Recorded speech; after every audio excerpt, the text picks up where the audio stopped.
हम दोस्तों को खुशामदीद कहते हैं। प्रैक्टिकल वकालत के अंदर चूंकि पाकिस्तान का लीगल सिस्टम काफ़ी हद तक टूटा हुआ है तो ट्रायल एंड तक तो पहुंचता नहीं है 10 साल तक। वकालत यहाँ पे एक तरीके पाकिस्तान के अंदर वकालत स्टे की वकालत या इंजंक्शन की वकालत प्रैक्टिकल वकालत में बिकॉज तकरीबन हर दावे के साथ आपने एक स्टे की एप्लीकेशन लगानी है या इंटरम सिचुएशन के बारे में कोई ना कोई आपने order injunctions is probably one of the most important topics that you can study.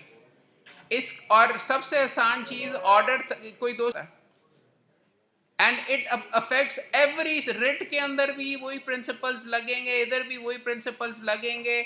इसके अलावा स्पेसिफिक रिलीफ एक्ट भी आएगा। हम डिटेल के अंदर मैं थोड़ा सा गिविंग समझाने की ये कोशिश कर रहा हूँ कि इसके इन्स एंड आउट समझना बहुत ही लाजमी है। बिकॉज तो आप तमाम दोस्तों से पूछा कि जी अच्छा दावा जमा करवाया तो आप क्या करेंगे, आप में से बेशुमार ने कहा कि जी हम तो समन भेज देंगे। और मैंने आपको ये कहा कि अपने क्लाइंट का मुकदमा तबाह करने के आपने कितने पास पैसे आने, तो वो प्रॉपर्टी जो सब्जेक्ट मैटर थी वो अपनी फूफी के नाम पे ट्रांसफ़र कर देनी। वहाँ पे भी इम्पोर्टेंट्स आपको बैंकिंग के अंदर भी ये सारी की सारी चीज़ें आपने हासिल करनी थी। नहीं की तो मुकदमा तबाह, नहीं की तो क्लाइंट आपका बीच में पहली तारीख के बाद ही आपको शायद बदल दे। So understand this law of जो कानून है वो बहुत ज़रूरी है। पहले भी हमने लीडिंग प्रैक्टिशनर बल्कि साबिक एडिशनल सरकर्दा वर्कर भी आप कह सकते हैं या एक डेडिकेटेड पर्सन जिन्होंने बार वोकेशनल कोर्स को गुजरात के अंदर इस्टेब्लिश किया। खुशकिस्मती है कि हमारे दरमियान जावेद अख्तर मकियाना साहब मौजूद हैं जो कि 3 साल से बार कंटिन्यूस इसकी रीच जो चीज़ आपके यहाँ पे हो रही है वो पूरे पंजाब में पहुँच रही। और मकियाना साहब की कमिटमेंट टू द प्रोफेशन उसकी गवाही ये बात देता है कि आज से यहाँ पे मौजूद हैं। So before anything a big hand for Makiyana साहब, अ स्पेशल हैंड साहब विद अस। इनकी 30 साल की स्टैंडिंग है, एडवोकेट हाई कोर्ट है, मेजरली काम करते हैं वहाँ पे गुजरात के अंदर। And it is a huge honour for us to have. अपने स्टूडेंट्स की तरफ आई, इस तरफ आ जाइए please, you can take this. ये तार जरा दीजिए प्लीज। अला रसूलिहिल करीम, अम्मा बाद फ़ऊज़ बिल्लाहि मिनश शैतानिर रजीम, बिस्मिल्लाहिर रहमानिर रहीम।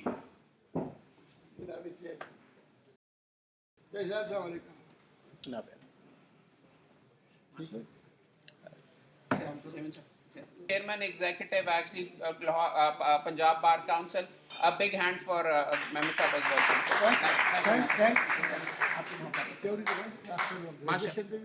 माशाल्लाह अभी भी जवान है सर, काफी ज़्यादा मकियाना सब आपको क्लास में लोग कह रहे हैं। नहमदुहु व नुसल्ली अला, because I am sitting legal fraternity and future of this fraternity. I am thankful to Muhammad Ahmad Qayyum Sahab. He has given me to share of law. I know nothing. I only want to learn something from you. You are the fresh graduates and you are the I have got opportunity to gain something from these fresh minds, and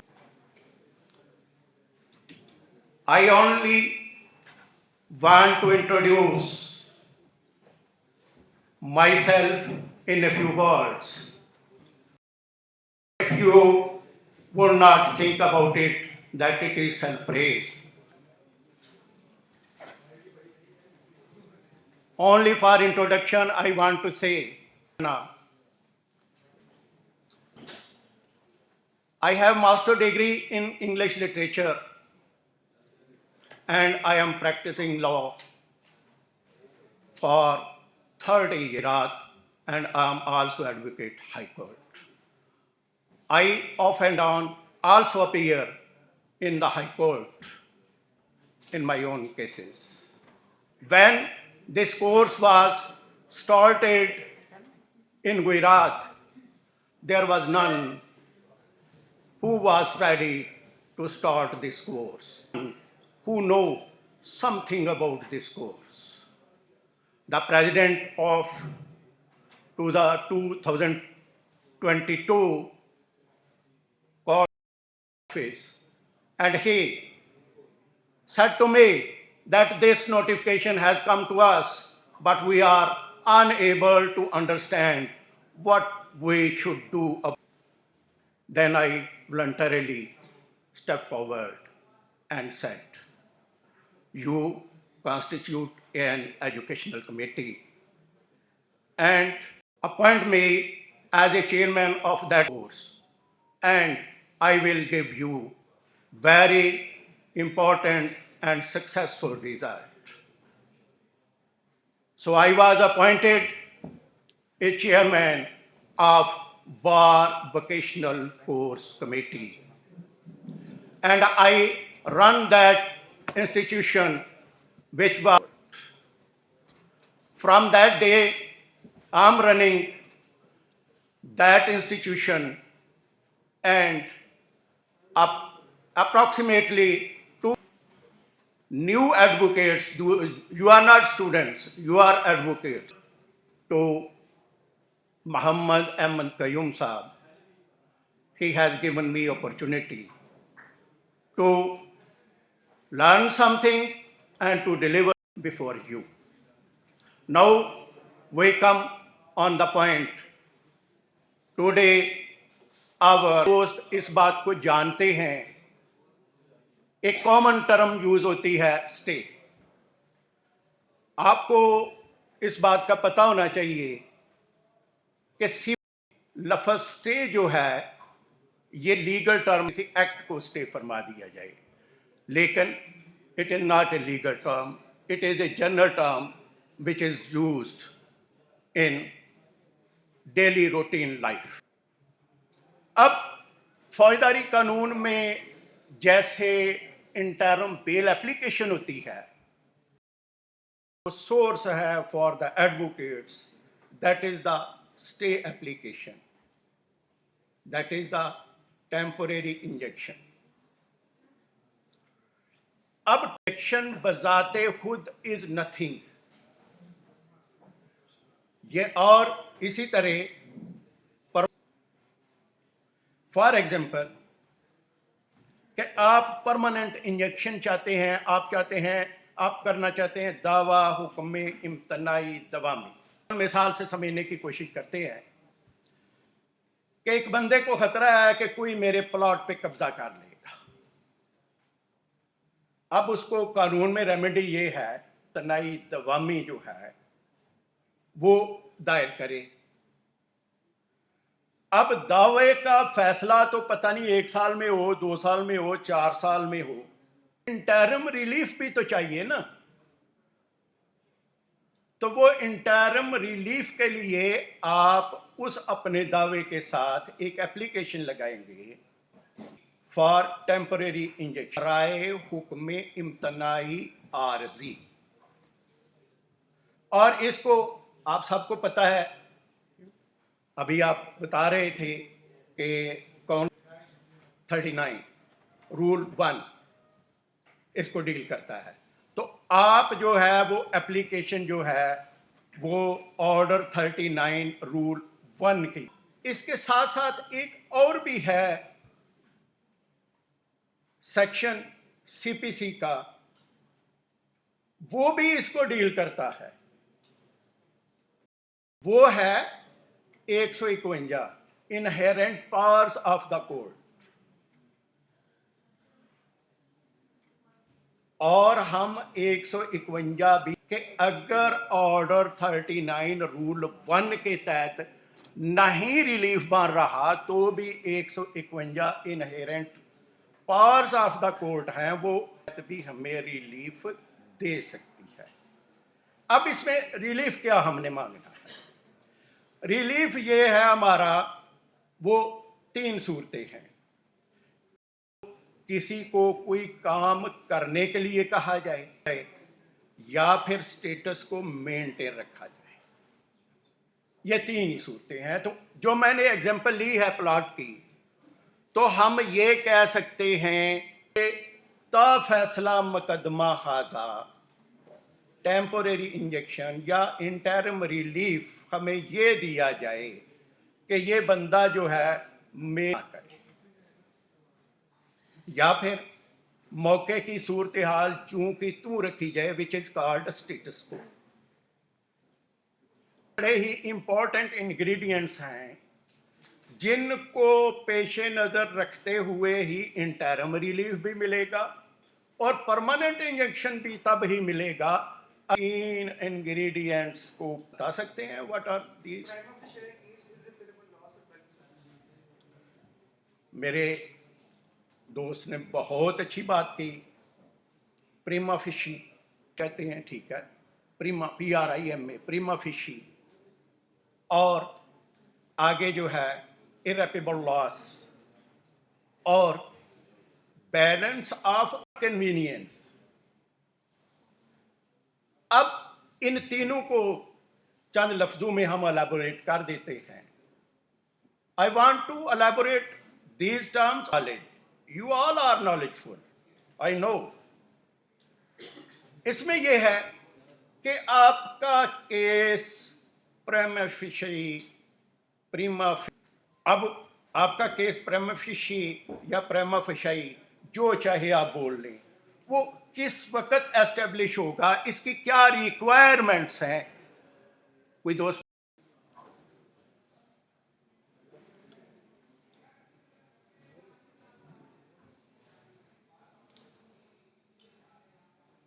किस वक्त हम कहेंगे case जो है, उर्दू में कहेंगे, वो बादी नज़र में मेरे हक में मजबूत तर है। टाइटल शो करेंगे हम प्लॉट का। और पोजेशन और राइट और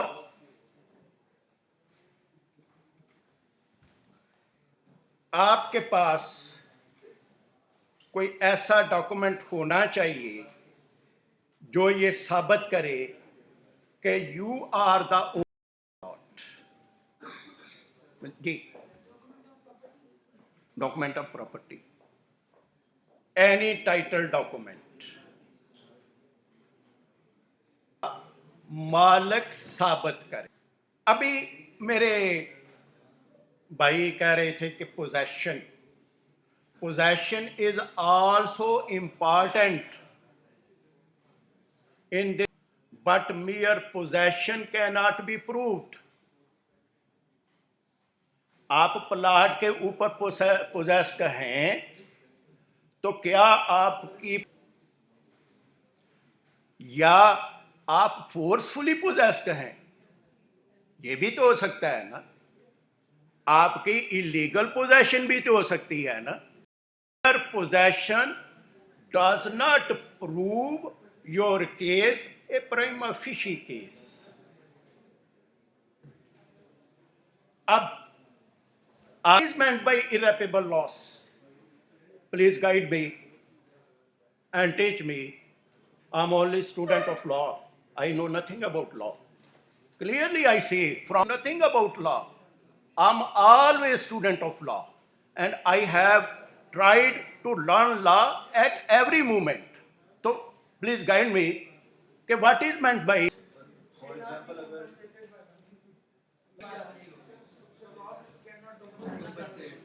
एक मिनट, वो बड़ी खूबसूरत बात कर रहे हैं जी, आप करें जी बात। The loss by money, that is called irreparable loss. मॉनेट, वो लॉस जो आप रुपए पैसे की सूरत में जिसकी कंपनसेशन कर सकते हैं, that is not called irreparable loss. Is only which cannot be compensated by money.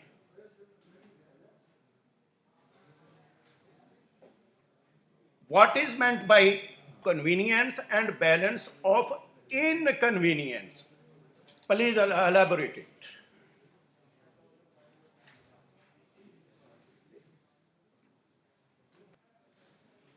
Balance of convenience or balance of inconvenience, please elaborate it. Can you guide me about it? आपको किसी ने मना कर दिया है बोलने से? आपको किसी ने बोलने से मना कर दिया है? गाइड करें ना, what is meant by balance of inconvenience, better what is applicant. You have moved stay application. You have moved application for interim injection. आपका कन्वीनियंस इसमें देखा जाएगा या इनकन्वीनियंस देखा जाएगा? Inconvenience, very good. अगर ये मेरे प्लॉट पे कन्वीनियंस क्रिएट होगी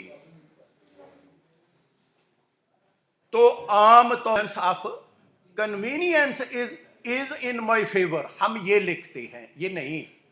balance of inconvenience is in my favour, I will possess my plot forcefully, there will be great inconvenience for मी,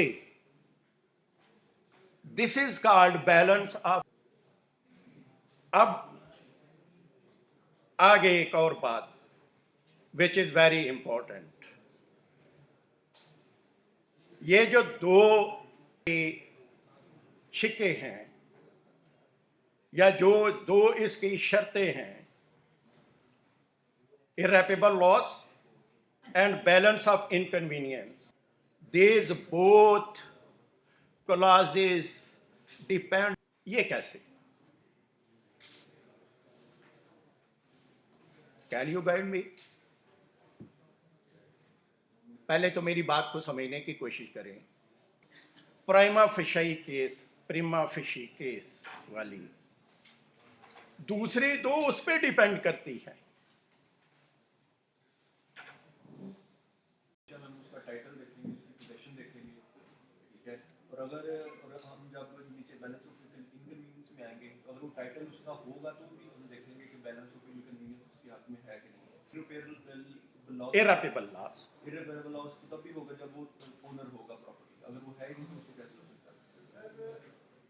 ये दोनों क्लॉजेस प्राइमा फिशरी पे इस वजह से कि आया कि ये दोनों क्लॉजेस जो है आर्ग्यूएबल है या नहीं है, आया कि the balance of inconvenience is for the applicant और नॉट, और फिर ये भी देखा जाता है कि जो फैक्टम इररेपरेबल लॉस इज बीइंग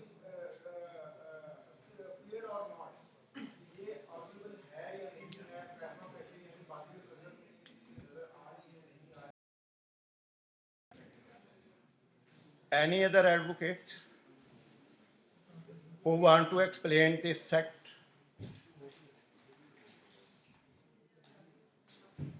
खाई हुई है कि हमने बोलना नहीं। अगर मेरी ऑनरशिप ही नहीं होती तो मेरा लॉस ही नहीं हो सकता। This is the final point explained by this person, this young advocate. जब आपका टाइटल ही प्रूव नहीं हो रहा, पहली जो आपकी क्लॉज है कि आपका केस बादी और नजर में इन योर फेवर मजबूत तर हो, तो आपकी दीगर टू जो क्लॉजेज हैं वो ऑटोमेटिकली फेल हो जाएंगी without any examination, any discussion, without any definition, without any. Note फरमा लें,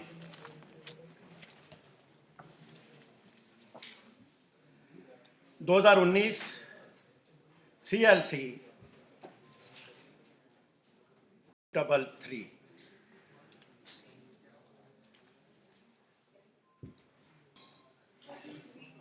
जी बेटे, पहले वाली लिखें 2019 CLC।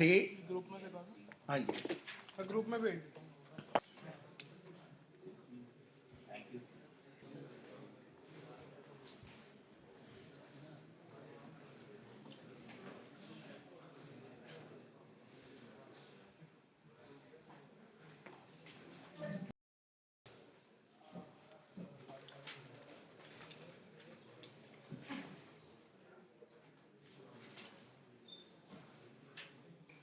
पेज है 133 और आगे है 2020 YLR पेज है 630 यानी 630। ये दो ही नहीं है इस पॉइंट पे केस लॉ, ये plethora of case law upon this point मिलेंगे। ये बड़ी टेक्निकल टर्म है, प्लेथोरा ऑफ केस लॉ। इसके मानी क्या है ये आपने जाके गूगल पे रिसर्च कर लेने हैं। अब एक और बात ज़िमनन मैं आपसे करता जाऊं, it is not necessary of this advocate that a person should speak English. Or second thing, the thing which you are speaking, that should be according to law and facts. Mere speaking of English is no law, and mere बोल के भी relief ले सकते हैं अगर आपको पता हो कि यहां पे मैंने नहीं बोलना, और आप बहुत कुछ बोल के भी अपना रिलीफ जो है सकते हैं। अगर आपको ये पता ना हो कि आई एम नॉट स्पीकिंग, तो ये चीज आपके ज़हन में, किसी भी दोस्त के ज़हन में ये नहीं आनी चाहिए कि I have no command upon the English language, it means I cannot become a successful. Every person can become a successful advocate. लेके दे सकता हूं मैंने दावा ड्राफ्ट कैसे करना है और किस किस पॉइंट को मैंने अपने दावे में एलैबोरेट करना है। तो अगर आपकी थारो स्टडी होगी तो आप दावा ड्राफ्ट नहीं कर सकते। तो हम पहुंचे थे, ये 3 इंग्रेडिएंट्स जो हैं इंजेक्शन के, यही टेम्पोरेरी इंजेक्शन ही बाद में परमानेंट इंजेक्शन में तब्दील होगा आफ्टर बहस, और दोनों पार्टियों की बहस सुनने के बाद, पार्टियों के सबूत देखने के बाद अदालत जो है वो आपका स्टे कन्फर्म कर देगी। इसको हम कहते हैं कि स्टे कन्फर्म हो गया, that is called permanent injection. अब एक बात मैं पे रिसर्च कर सकते हैं, एग्जैक्ट मुझे वो सन याद नहीं, ये इसकी ज़रूरत क्यों पड़ी थी। इसकी ज़रूरत इसलिए पड़ी थी कि दहशतगर्द जो है वो किराए पे ही मकान लेते थे और लेते हैं, और कोई रिकॉर्ड ही नहीं होता। वो क्या करते हैं कि किराए पे मकान लिया, अगर 15,000 रुपया फ़र्ज किया उसका रेंट है, तो वो कहते थे जब से ये कानून आया है तो तब से ये बात काफ़ी मिनिमाइज हो गई है, और मालिक के लिए एक प्रोटेक्शन भी होगी है। क्यों?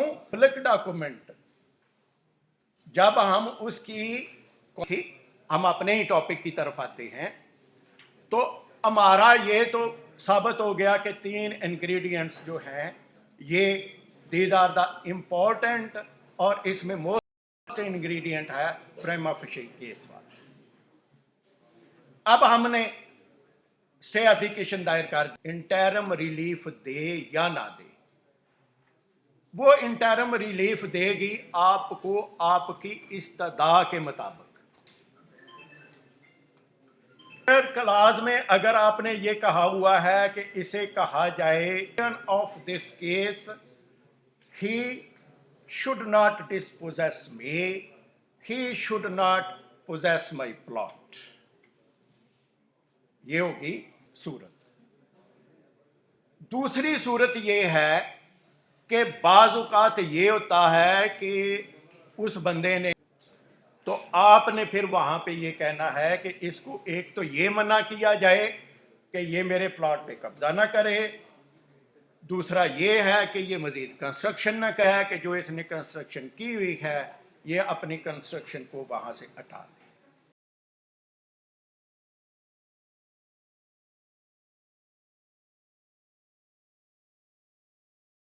That is status quo of the plot should be maintained till the final decision of this case.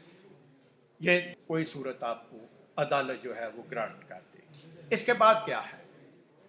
इसके बाद जो इम्पोर्टेंट बात है, सर जब ये तीनों इंग्रेडिएंट एक नहीं बेटे, नहीं, अदालत ने, पहले सवाल को समझने की कोशिश करें। अदालत ने आपको कोई रिलीफ दे दिया है, यानी अदालत ने आपको इंटरम इंजेक्शन दे।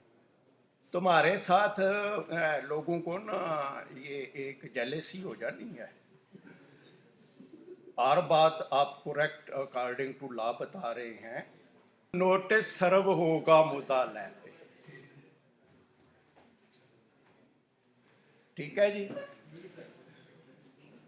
आगे एक और, अब यहां पे interim relief in the form of status को है।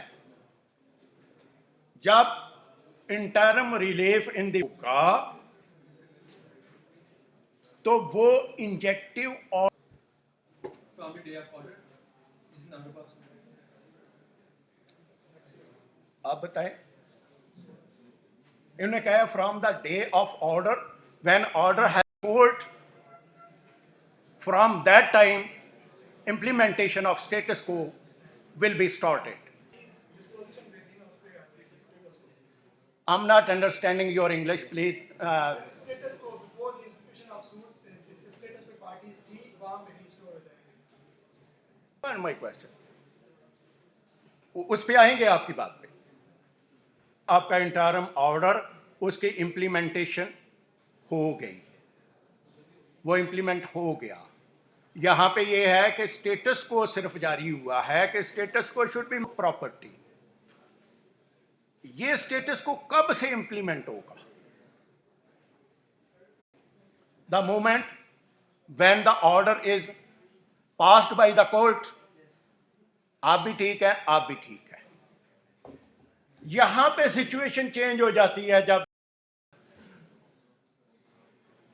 As soon as court pass the order of status quo, the status quo is implemented। वो पांच छोड़ रहा हूं, ये भी आपने और करनी है। किस पार्टी पे इंप्लीमेंट होगा? दोनों पार्टी, बोथ पार्टी। ये कह रहे हैं बोथ पार्टीज पे, जबकि हमने तो मुद्दालय के खिलाफ दावा दायर किया हुआ है। तो आप बता दें, बोथ पार्टिसिपेंट विल अफेक्ट जी, बोथ पार्टी। आप भी बोथ पार्टी थे, कोई और राय? रेस्पोंडेंट और जी कोई? बोथ पार्टीज भी होगा सर, क्योंकि स्टेटस को करा रहे हैं। Both parties are bound for the status. आप लोग दुरुस्त हैं। आपने एक बात की थी कि वापस उस स्टेज पे जाहिर किया था, तो प्रॉपर्टी की जो सिचुएशन है that is called status quo anti, Status quo? Anti ANTE।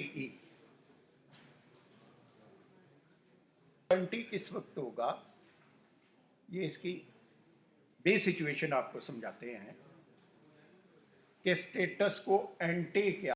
मेरे भाई बात सुने, काइंडली अटेंटिव प्लीज। गुजरात से आप लोगों से कुछ सीखने आया हूं, आप मुझे सिखाने ही नहीं चाहते। मैंने अपनी क्लास में एक रिस्ट्रिक्शन रखी हुई थी कि आपने जो भी बात करनी है मुझसे करनी है, आपस में। दूसरी ये है कि आपके ज़हन में जो भी बात आती है, don't think either you are right और रॉन्ग। भाई मैं भी रॉन्ग हो सकता हूं, आप भी रॉन्ग हो सकते हैं।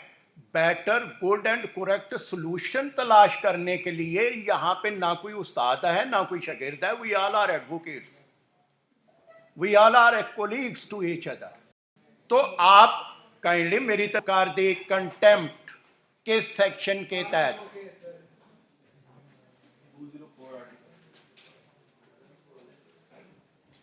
204 आर्टिकल किसका? Constitution contempt of court. जी ये कह रहे हैं 204 article of constitution contempt of court के तहत हम एप्लीकेशन आया है। और जी वैसे आपसे एक गुजारिश है कि इस वक्त गूगल करने की जरूरत नहीं, उसकी वजह है कि आप तवज्जो करें, मैं बता के जाऊंगा बताने के लिए। तो मैं तो गुजरात बार में ये कहा करता हूं कि यार मैं जा रहा, किसी चीज के बारे में क्यूरियस नहीं होना, ये मना है इस्लाम में। आपने ये क्यूरियस नहीं होना कि इन्होंने ये मैरून ट्राई कहाँ से खरीदी, आपके ये किधर से आए किधर जाएंगे। लेकिन बी क्यूरियस अबाउट नॉलेज, अल्लाह ताला ने इसी का ही हुक्म दिया हुआ है। आप ये बता सकते हैं पहला हुक्म ही क्या उतारा था कुरान पाक की सूरत में?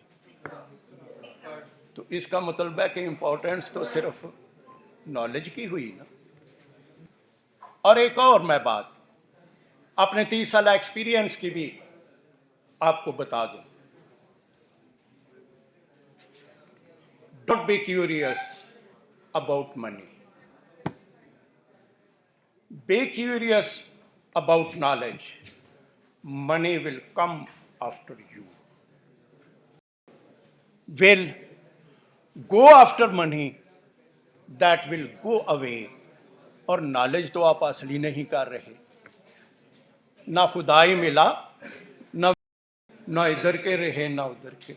आपकी सिर्फ ड्यूटी इतनी है कि आप लेकर नॉलेज हासिल करें। और आपको एक बात का पता है कि आपने दुनिया का मुश्किल तरीन प्रोफेशन, और ये नोबल को बाद में देखते हैं, इन्होंने कहा जी नोबल प्रोफेशन, नोबल को बाद में देखते हैं। कैसे?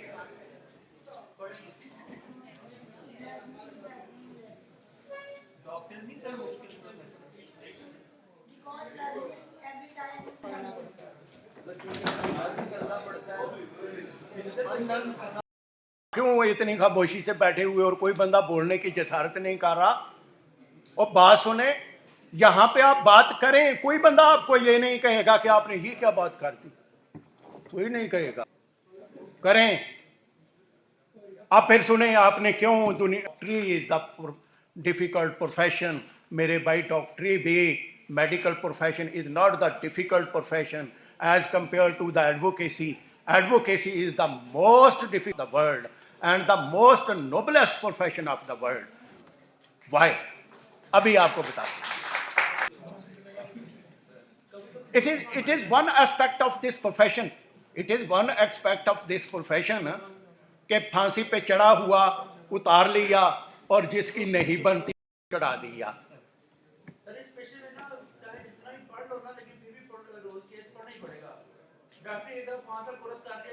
बताएं कि एक प्रोफेसर जब क्लास में जाता है तो उसके स्टूडेंट उसके मेंटल कैलिबर के नहीं होते,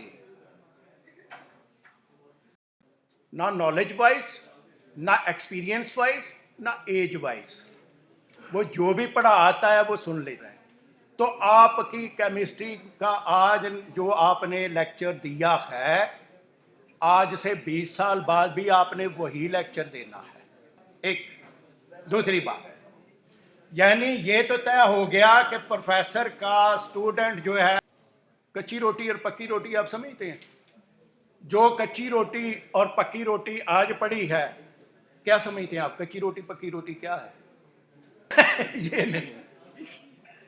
नहीं, ये ना हमारे यहाँ मुल्कों को ना एक छोटा सा किताबचा होता था हमारे बचपन में, उसमें लिखा होता था जे कोई पूछे अल्लाह कौन है, जे कोई पूछे तेरा रब कौन है ते अल्लाह, जे कोई पूछे तेरा पैगंबर कौन है, बातें हैं। तो वो छोटा 2 किताबचे होते थे, एक का नाम होता था कच्ची रोटी, एक का पक्की रोटी। और जो मौलवी साहब कच्ची रोटी और पक्की रोटी पढ़े होते थे ना, वो इमाम मस्जिद होते थे, और कच्ची रोटी और पक्की रोटी से वो आगे नहीं जाते थे। इसी तरह केमिस्ट्री का प्रोफेसर साहब जो हैं, उन्होंने जो पढ़ी हुई है उन्होंने सारी जिंदगी वही पढ़ाते रहना है। एक बात तय होगी कि प्रोफेसर जिनसे महातब है वो उसके मेंटल कैलिबर के नहीं। आगे डॉक्टर की तरफ आते हैं। डॉक्टर चाहे गलत आपको प्रेस्क्रिप्शन दे दे और चाहे दुरुस्त दे दे, आप तो इनोसेंट हैं, आपको तो पता ही नहीं इसने क्या दिया है। आप पढ़े मूसा, लिखे मूसा और पढ़े खुद आ, वो जो मुहावरा है ना, वो ऐसे नहीं है कि लिखे मूसा पढ़े खुदा, ये नहीं। लिखे मूसा यानी बाल की तरह, बाल मीन मुंह मीन बाल होता है, फारसी का लफ्ज़ है। मूसा के लिखे मुंह की तरह, बाल की तरह, और पढ़े खुद आ, और खुद ही आके फिर उसको पढ़ना है।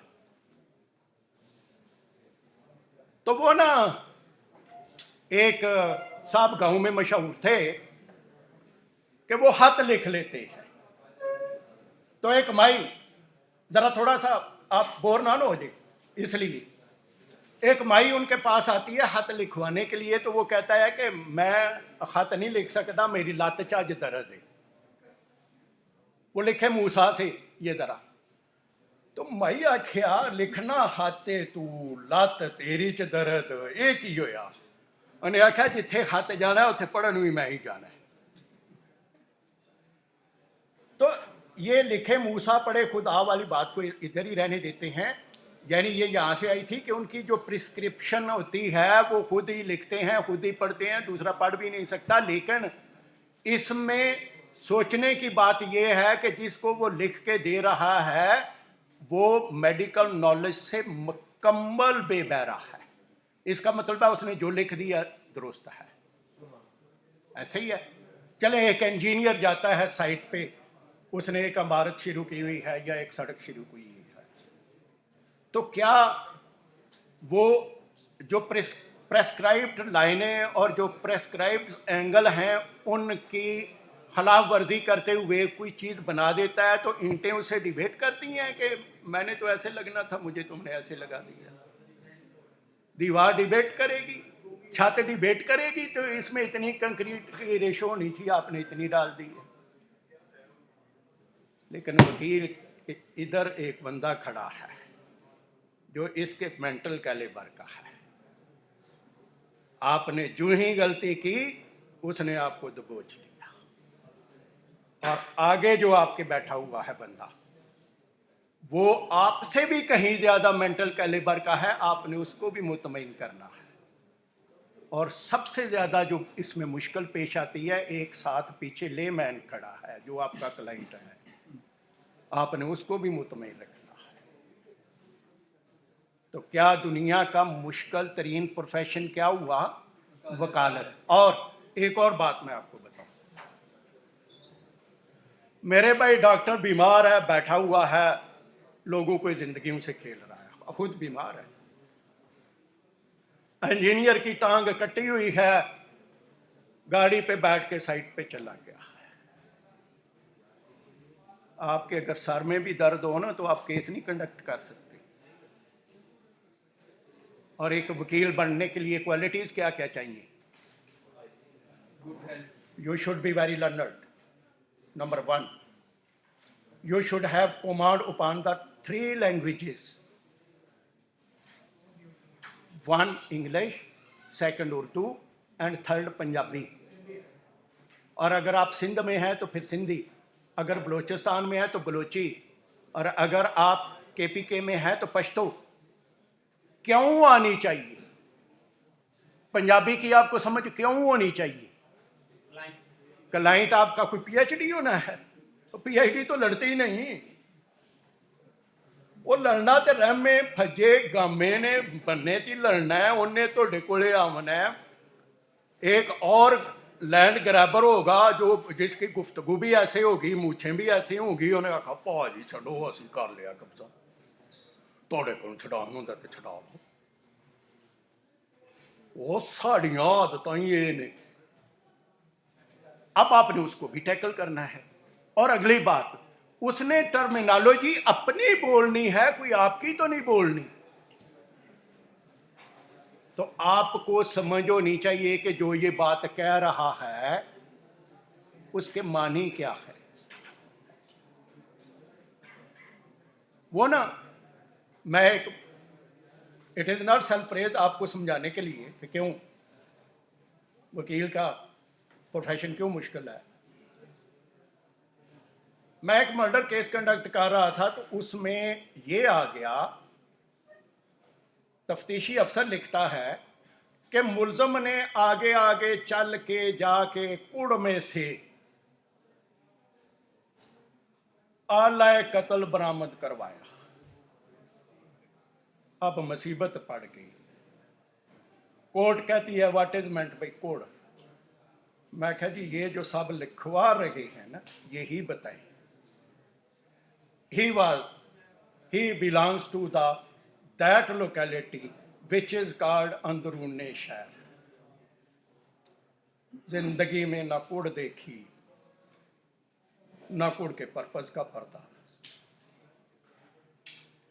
वो कहते हैं पहले तो लफ्ज ना पढ़ना है, उसको कहे वो कोड़। मैं कहा ना एक कोड़े कोड़ नहीं है अभी, ये क्या इसमें क्या। वो मैं कहा इसमें बड़ा फर्क है, ये कोड़ है और तुम कोड़ कह रहे हो, एक बात। और दूसरी बात है कि इसकी इंग्लिश भी आप नहीं बतानी है, अदालत कहे कि आप बताएं। मैंने कहा कि मैं नहीं बताऊंगा, मुझे पता ही नहीं, ये बताए। ये समझता है कि मैं बड़ा कोई सोफिस्टिकेटेड नॉलेज लेके आया हूँ। तो मेरे भाई 3 लफ्ज code, that is called cattle shed. जो गांवों के रहने वाले हैं उन्हें पता है कैटल शेड कोड, जिसमें मवेशी हम बांधते हैं, दैट इज कॉल्ड कोड। और कोड हम जब तनजन कहेंगे ना किसी को कि तेरी code, that means your daughter, your बेटी, तेरी कोड। और एक और कोड, उसका आपको नहीं पता हो सकता, मेरी उम्र के बंधु को पता हो सकता है, वो भी जो गांव से बिलोंग करते हैं। हल जब होता है, जो हल चलाते थे बैलों से, वो जो जमीन में चल रहा होता है ना हल का हिस्सा, उसको फाला, उसके ऊपर लोहे का लगा होता है, और जो लकड़ी का होता है वो कोड होता है। इसका वकालत से क्या ताल्लुक? वकालत से ये ताल्लुक है कि हमारे जो भी क्लाइंट आएंगे वो लेमैन होंगे। सर एक कोड वो भी होती है जो 2 बंदों के दरमियान लड़ाई होती है तो दूसरा कहता है हमें कोड कर दिया, ये भी है। हाँ ठीक है। अच्छा, अब आप हाई कोर्ट के सामने खड़े हो जाएं जाके सुबह, आप ऑब्जर्व करना शुरू कर दें कि कितने हाईली क्वालिफाइड, कितने वेल ऑफ लोग वहां पे क्लाइंट हैं और कितने लेमैन वहां पे क्लाइंट हैं। मैं तो हैरान होता हूं देख के कि तकरीबन 99% लेमैन होते हैं वहां पे क्लाइंट। कोई भी हाईली क्वालिफाइड, कोई भी वेल ऑफ जो है वो क्लाइंट नहीं होता। तो इसका मतलब है कि आपको पंजाबी आनी चाहिए। अब मेरे स्टूडेंट्स मुझे ये कहते हैं कि सर पंजाबी फिर कैसे आएगी, कहाँ से आएगी? ये भी तो एक मसला है ना। तो इसका एक ही हल है, जो भी क्लाइंट आपके पास आए उसकी बात को गौर से सुने,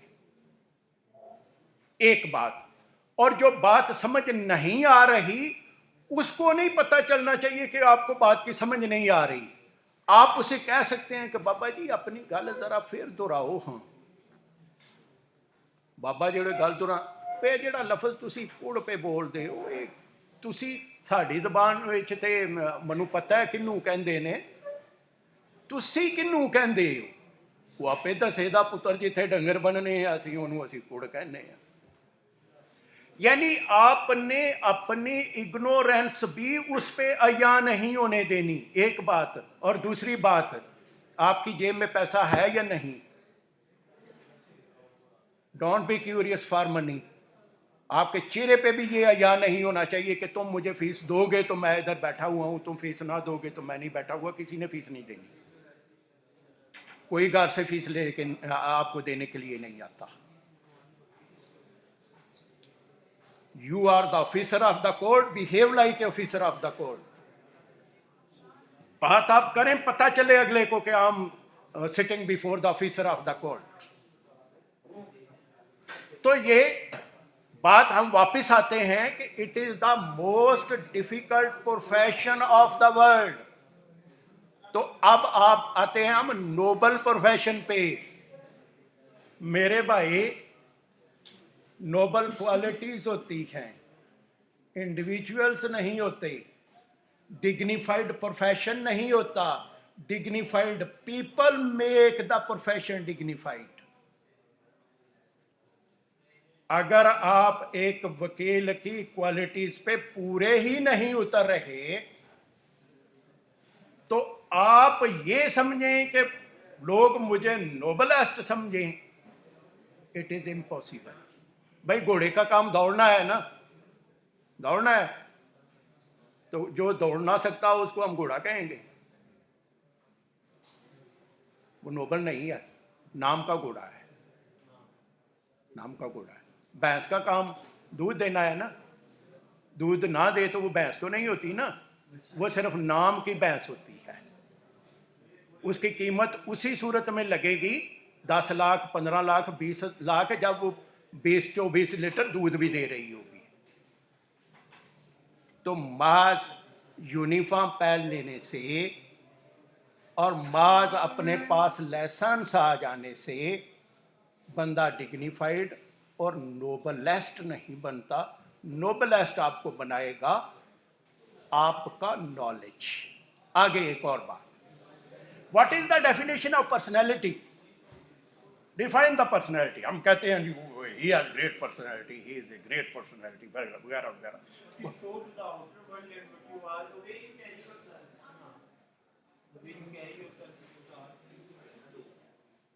are. रिपीट करें। What you show to the outer world, what you show to the outer world. Told Show. show to the outer world, that is called personality. Your behavior is not personal. Sir, the way you carry yourself, basically. How you behave with others. The way you carry yourself. How you behave with others. Behavior. Sir behave अगर आपका confidence पे आपकी personality, तो जो बंदा दिखता है सामने खड़ा, That is personality. और ये कोई सर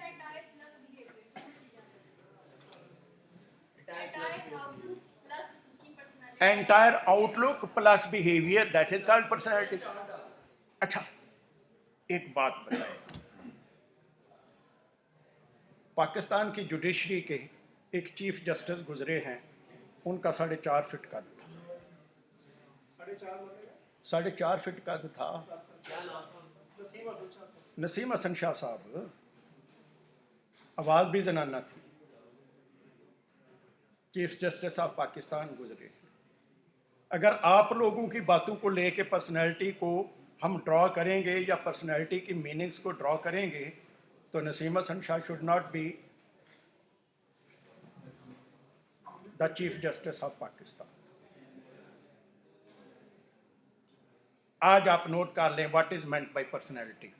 पर्सनैलिटी 6 फीट कद का नाम नहीं, पर्सनैलिटी ब्रांडेड कपड़े पहनने का नाम नहीं। जितने भी रेवोल्यूशनरी गुजरे हैं इल्म के मैदान में या जिन लोग तसव्वुफ के मैदान में या जिन लोगों ने एवर लास्टिंग अपने प्रिंट्स छोड़े हैं upon the humanity and human history, उनके पास तो खाने के लिए ना रोटी होती थी ना पहनने के लिए कपड़ा होता था, ना पहनने के लिए जूता होता था।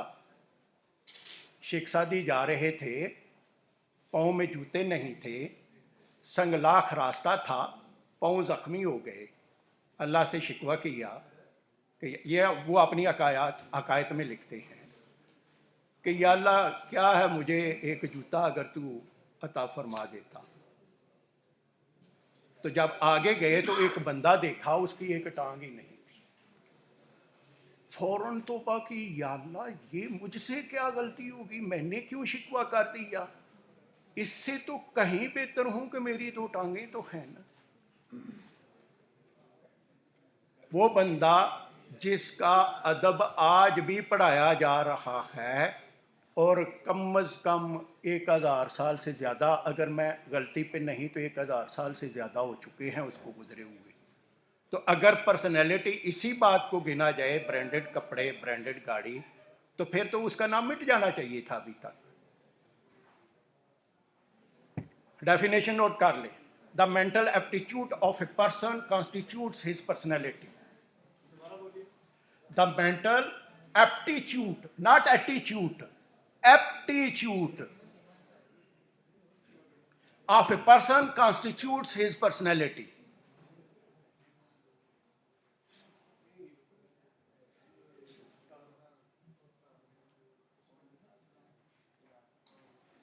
और आप हायर मेंटल एप्टीट्यूड पे कब जाएंगे? When you are knowledgeful. और आप में विजडम कब आएगी? When you are knowledgeful. आपका इंप्रेशन खूबसूरत कब होगा? When you are knowledgeful. आपकी personality among the people impressive कब होगी? When you are knowledgeful. तो अगर आप में ये क्वालिटीज नहीं हैं तो don't think about yourself that you are advocate. और कभी भी किसी भी अपनी मटेरियल वीकनेस को आपने अपनी तरक्की में हायल नहीं होने देना, ये याद रखिए। वे I also and we should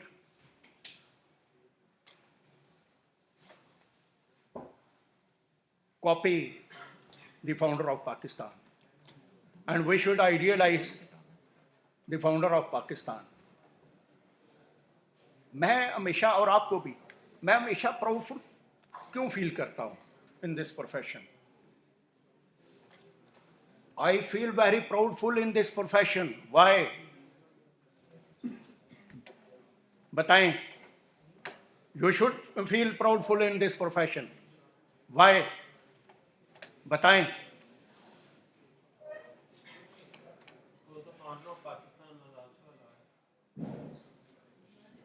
The founder of Pakistan was also a lawyer. I always idealize him. और उनको आइडियलाइज करने का फिर तरीका क्या है?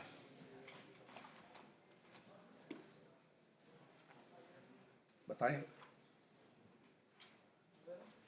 उनके बायोग्राफी को पढ़ें, आपको कहीं भी उनकी शख्सियत में कोई फ्लॉ नजर नहीं आएगा।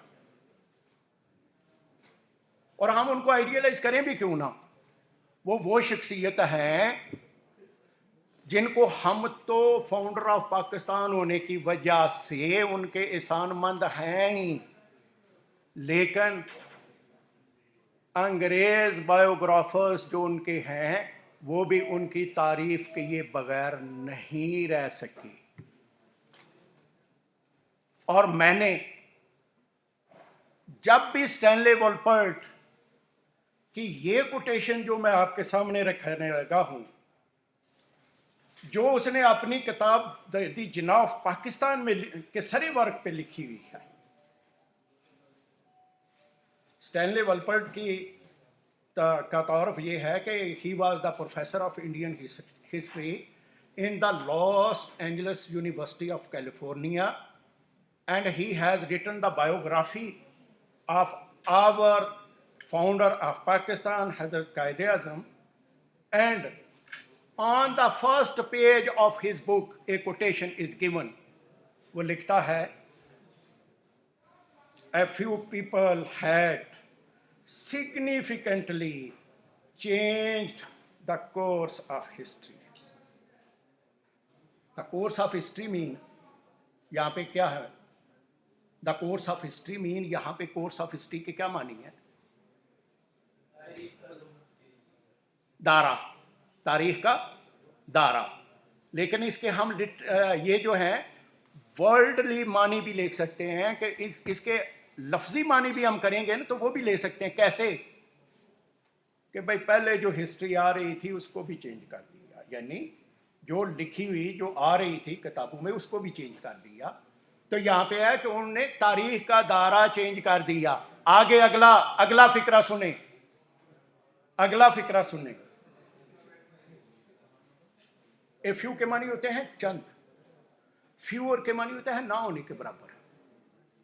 कहते हैं कि fewer people had alter the map of the world. ना होने के बराबर हैं जिन्होंने मैप ऑफ द वर्ल्ड को ऑल्टर किया है, यानी तब्दील किया है। और अगला, हार्डली एनीवन, यानी शायद ही कोई, कैन बी क्रेडिटेड। जरा इसको ज़हन नशीन करना कि hardly anyone can be credited who has created a nation state. और शायद ही कोई होगा जिसने नेशन और स्टेट को क्रिएट किया होगा। और अगला फिक्रा कहते हैं mister Jinnah did all three. Mister Jinnah ने ये तीनों काम किए। हिस्ट्री का दायरा चेंज कर दिया, map of the world alter कर दिया, और एक नेशन और एक स्टेट को क्रिएट किया। We are the descendants of our founder of Pakistan. So I feel proudful myself, and you also feel proudful. और ये सारी बातें हम उनको कॉपी कब करेंगे? जब हम मैन ऑफ नॉलेज होंगे। और मैन ऑफ नॉलेज हम कब होंगे? जब हमारी पूरे की पूरी जो तवज्जो है वो अपने प्रोफेशन सीखने और इसका इल्म हासिल करने की तरफ होगी, तो तब हम we would be the dignified people of dignified profession. अब स्टेटस को एंटी की जो बात चल रही थी, अब दोबारा वहां पे आ जाते हैं हम। हमने कंटेम्प्ट ऑफ कोर्ट जो है वो मूव करनी है ऑर्डर 39 रूल 2 की सब क्लास 3 के तहत। सब क्लॉज 3 तो एक्चुअली लाहौर हाई कोर्ट ने ख़त्म नहीं कर दी हुई सर। वो उसके ऊपर लेटेस्ट फिर आ रहे हैं। वो असल में मुझे यहाँ की फॉर्मेशन का पता नहीं था, उस पे लेटेस्ट फिर केस ला आ रहे हैं खत्म होने के बावजूद। इनहेरेंट के तहत है, बिकॉज ये वाला ही मैं बीच में बल्कि गाड़ी के अंदर भी एग्जामिन कर रहा था, and I was surprised as well कि इन हिज इन्फिनिट विजडम 2007 के अंदर आई बिलीव ये जो अमेंडमेंट है, ये वाला मैंने क्वेश्चन मार्क भी साथ लगाया हुआ, पाकिस्तान लाहौर के अंदर कम अज़ कम इस चीज़ के ऊपर अभाम है। अगर आप डिफेंड करने के लिए आ रहे हैं वायलेशन को, तो सामने से आप ये बात करेंगे, अगर आप इन्फोर्स करने आ रहे हैं तो 151 के ऊपर का आप मेरे ख्याल में धारा लेंगे। अब जो कह रहे हैं कंटेम्प्ट की, और वैसे कंटेम्प्ट का वर्ड भी इस्तेमाल करना शायद गलत है, क्योंकि वायलेशन ऑफ इंजंक्शन का वर्ड आप इस्तेमाल करेंगे, कंटेम्प्ट का कानून के अंदर शायद लफ्ज sir contempt of court act के तहत हो जाता, वहाँ पे मेरे ख्याल में शायद इधर I don't know how appropriate it would be. जो मेरे फाजल दोस्त बात कर रहे हैं दैट इज करेक्ट, लेकिन इसके ऊपर मैंने आज रात को ही पूरी रिसर्च की है। इसके ऊपर लेटेस्ट केस लॉ आ रहा है, और चूंकि मुझे यहाँ की फॉर्मेशन का पता नहीं था, अदरवाइज मैं हर बात के साथ अपना केस लॉ लेके आता, लेकिन हम स्टेटस को एंटी पे ही आ जाते हैं कि जब हम एप्लीकेशन देंगे कंटेम्प्ट ऑफ कोर्ट की, या वो जो इंजेक्टिव ऑर्डर वायोलेट उन्होंने किया है, तो फिर जो है अदालत उसके ऊपर जवाब लेगी, और बाज़ इशू फ्रेम करके शहादतें लेती है, और बाज़ विदाउट इशू फ्रेम किए भी शहादतें ले लेती है, शहादतें होंगी। और शहादतों में अगर साबित हो गया है कि आपने ड्यूरिंग इंजेक्टिव ऑर्डर प्लाट पे कब्जा किया है, तो वो रिवर्स करवाया जाएगा। That is called status quo anti. हमारा मामला ये था, हम ये जानना चाहते थे कि what is meant bye status quo anti. अब आगे ये जो ऑर्डर होता है इंजेक्टिव ऑर्डर, इसकी इंजेक्टिव ऑर्डर जो है इसकी लीगल नेचर क्या है? इसकी लीगल नेचर ये है कि ये जुडिशल ऑर्डर है, और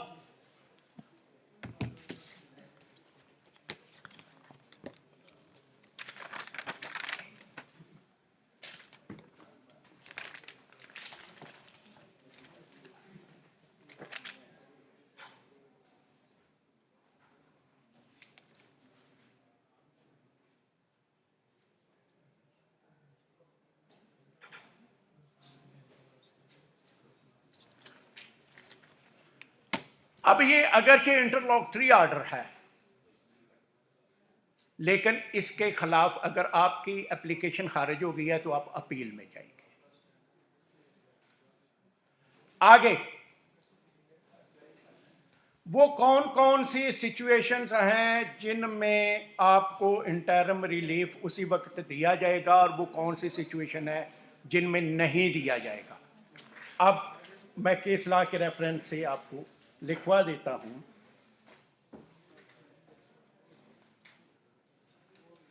अब ये लिख लें कि अपील में जाना है तो 2011 यानी इंटरलॉकटरी order if against the law and suffering from infirmity can be checked by the High Court 2011 CLC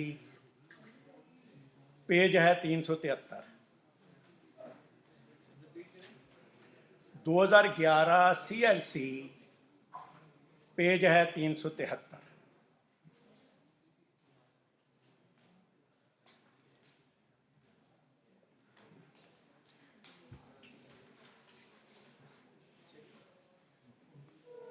अब आगे एक सिचुएशन हम अक्सर जो है वो फेस करते हैं। हमारी एक एप्लीकेशन खारिज हो गई है, क्या हम सक्सेसिव एप्लीकेशन दे सकते हैं, सेकंड एप्लीकेशन दे सकते हैं on the same cause of action, on the same subject matter? Additional ground के साथ दे सकते हैं। एडिशनल ग्राउंड पे दे सकते हैं। On the same subject matter हम सेकंड एप्लीकेशन नहीं दे सकते क्योंकि प्रिंसिपल ऑफ रेस जुडिकाटा इसको बार करता है। लेकिन अगर न्यू सिचुएशन कोई न्यू ग्राउंड पैदा हुई है तो न्यू ग्राउंड पे हम दे सकते हैं।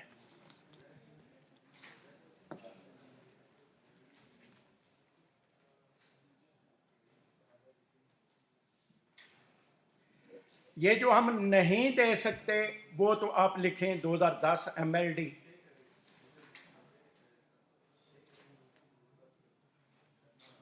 पेज है 894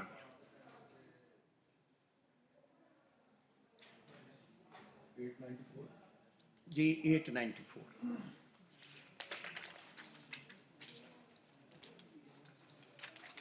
सर आप तीनों चारों दोस्त जरा मेहरबानी करके बता दीजिए कौन सी अथॉरिटी। मोहतरम लास्ट लाइन के अंदर आप चारों जरा मेहरबानी करके बता दीजिए कौन से कानून के तहत ये इसको कहते हैं सेकंड एप्लीकेशन नहीं दी जा सकती। साइटेशन बताइए। आप गुफ्तगू कर रहे थे, लगता है आपको बहुत बेहतर हमारे से पता, बताइए। अगर गुफ्तगू करनी है आप बाहर जाके कर सकते हैं, दूसरों का टाइम मत ज़ाया कीजिए। ये बता दीजिए, चलें ये चीज़ तो आपको पता ही होगी। इन्होंने ये फरमाया कि अपील आप कर सकते हैं, आपका ऑर्डर एप्लीकेशन स्टे की एप्लीकेशन खारिज होगी। कौन से कानून के तहत कौन सा ऑर्डर लगेगा आप चारों बताएंगे। उसके अंदर कौन सा सब रूल है। 43 की क्या हेडिंग है, तो वहाँ पे क्या होगा।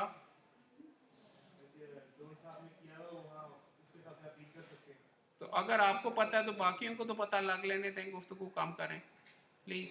ठीक है, अगर आपको मालूम है। शुक्रिया, आगे चलें। अब एक और बात, वायोलेट वो बंदा कर रहा है इंजेक्टिव ऑर्डर को जो कि ना मुद्दालय है ना मुद्दई है। अब हम कंटेम्प्ट ऑफ कोर्ट जो मूव करनी है हमने एप्लीकेशन, वो किसके खिलाफ करेंगे।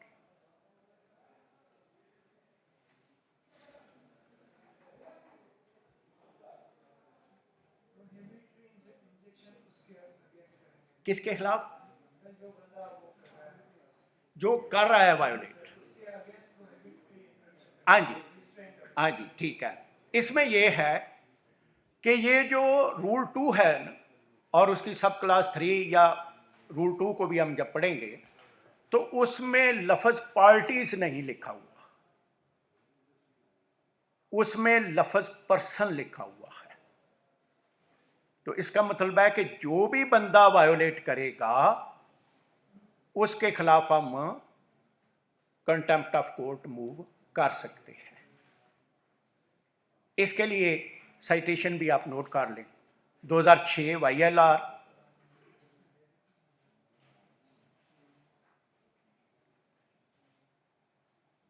पेज है 2758 यानी 2758।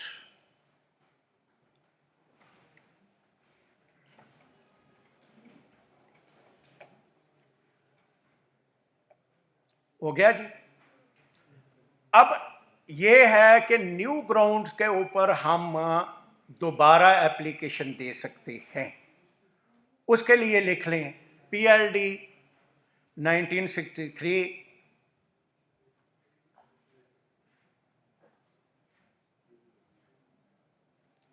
लाहौर 566।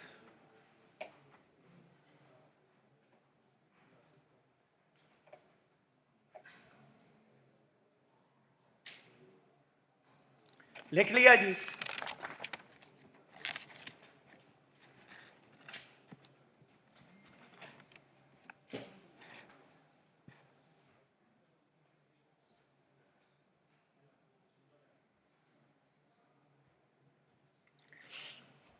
अब एग्रीमेंट हमारे साथ किया हुआ है बंदे ने,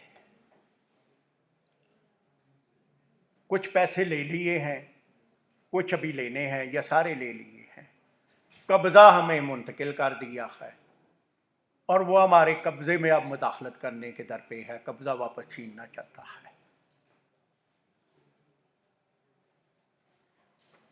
अब मामला ये है कि एग्रीमेंट की बुनियाद पे जब हम जाएंगे अदालत में तो अभी एग्रीमेंट हमारा प्रूव होना है, तो मोस्ट प्रोबेबिलिटी है कि अदालत हमें इंटरिम रिलीफ भी ना दे। ठीक है जी। अब ये नहीं कि हम गए हैं एग्रीमेंट लेके और अदालत ने हमें रिलीफ नहीं दिया तो हम सीखपा हो जाए कि क्यों नहीं रिलीफ दिया। हाँ, अगर हमारे पास टाइटल डॉक्यूमेंट रजिस्टर्ड है या जमाबंदी है या इंतकाल है तो फिर जो है वो अदालत आपको इंटरिम रिलीफ जो है वो दे देगी। आगे को-शेयरर के खिलाफ इंटरिम रिलीफ नहीं मिलता।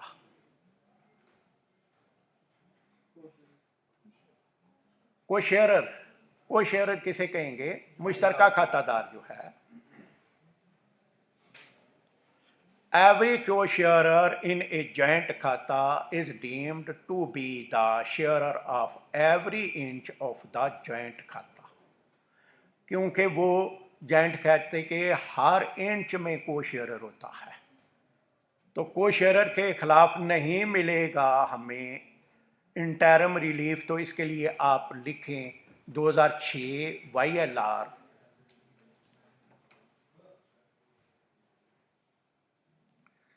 पेज है 856।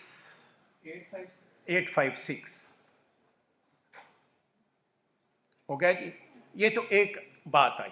अब दूसरी बात, दोस्त मकियाना साहब की इजाज़त के साथ इस रूल के अंदर कुछ एक्सेप्शंस भी हैं। आपको ऐसी जजमेंट्स मिलेंगी, सुप्रीम कोर्ट की जजमेंट्स भी आपको मिलेंगी कि अगर co-sharer nature of the property change कर रहा है तो then there are actually possibilities. अभी उसी साइड के ऊपर मकियाना, आई एम सॉरी मैंने फिर पहले गोली चला दी, जनरल प्रिंसिपल वगैरह के अंदर थी, but there are instances in which you can go ahead and get injunctive relief against co-sharer as well. वो जरा देख लीजिए। अब सर इसमें एक रिलैक्सेशन भी है।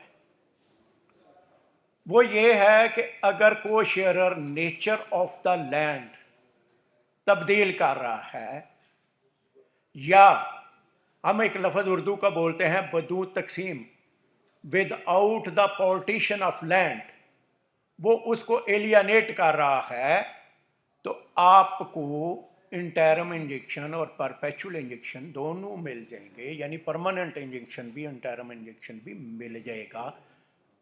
इसके लिए थैंक यू। इसके लिए आप नोट फरमाएं 2024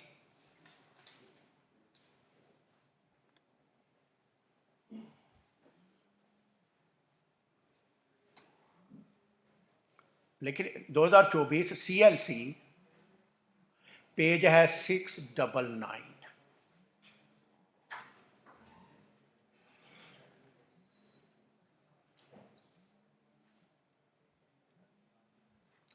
अब अगली बात पे हम आते हैं।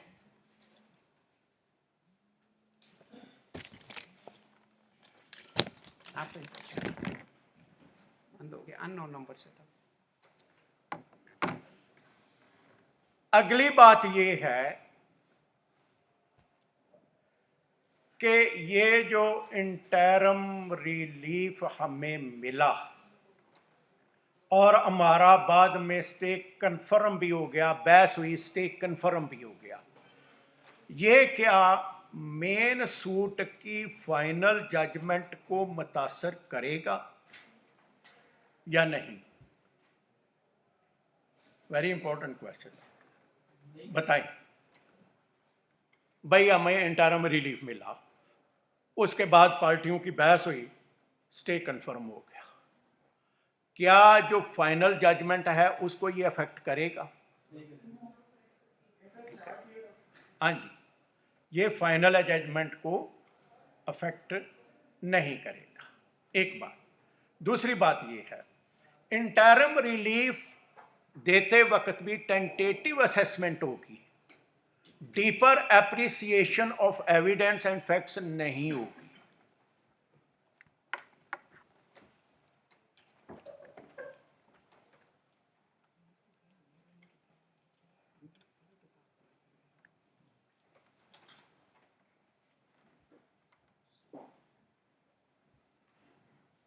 अब मैंने ये कहा है कि आपके पास सेल एग्रीमेंट है, आप लेके चले गए और कहा जी हमें स्टे दें, और हमारा दावा हुक्म इम्तनाई भी आपने जारी कर दी, दायर कर दिया।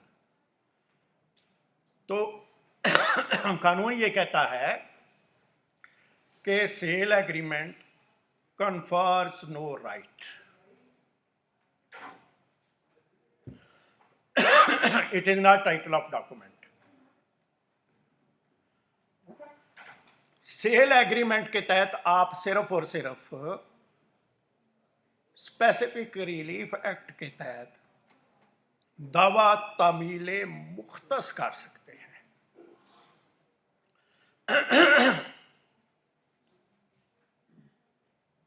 वेरी इंपॉर्टेंट है ये, आप सिर्फ दावा तामीले मुख्तस कर सकते हैं, डेक्लेरेटरी सूट नहीं कर सकते, दावा इस्तकरारे हक नहीं कर सकते। क्यों? Sale agreement confers no right, इसलिए। अब एक और बात, आपका इंजेक्टिव ऑर्डर पास हुआ,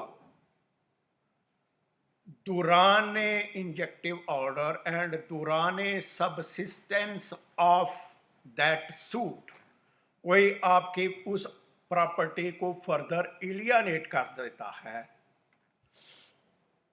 तो उस पे प्रिंसिपल ऑफ लिस्पिडेंस लगेगा।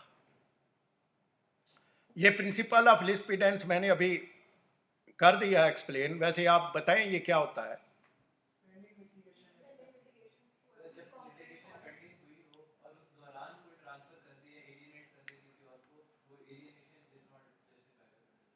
That is barred by the principle of lispidance or section 52 Transfer of Property Act.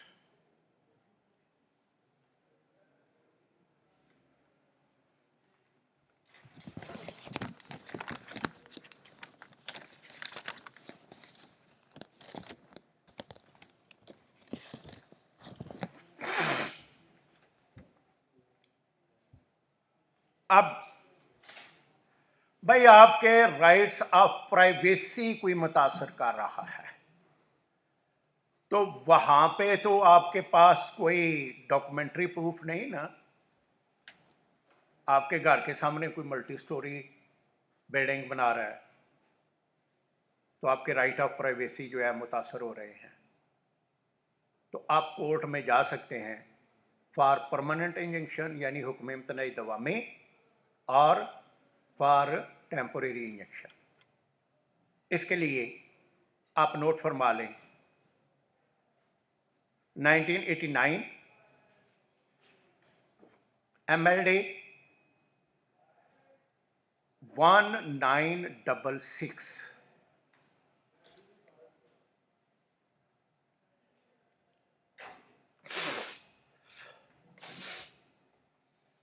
और पीछे हमने कहा है कि एग्रीमेंट टू सेल की बुनियाद पे स्टे नहीं होगा, लेकिन ये मैं आपको एक केसला दे रहा हूं, एग्रीमेंट ऑफ सेल की बुनियाद पे यहां पे स्टे जारी हुआ था। वो लिख लें 2006 CLC, पेज है 1123।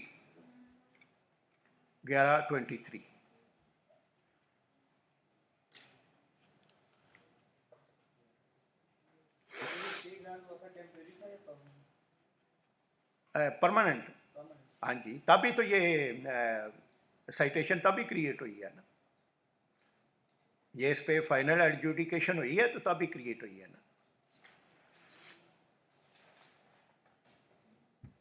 अब जिसका केस प्रीमा फेशी एस्टेब्लिश होगा, बैलेंस ऑफ इनकन्वीनियंस भी उसी के ही हक में होगा। नोट फरमा लें 2010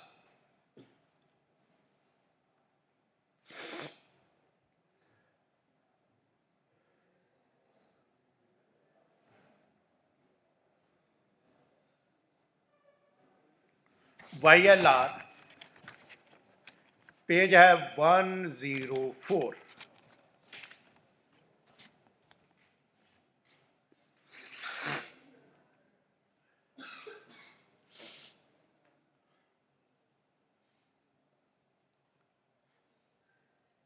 एक तरफ तो ये है कि रिटर्न सेल एग्रीमेंट पे भी कोई नहीं जारी हो रहा स्टे, और इधर ये देखें ज़बानी मुआहदा बै पर भी स्टे ऑर्डर हो सकता है। लिख ले 2017 या 2017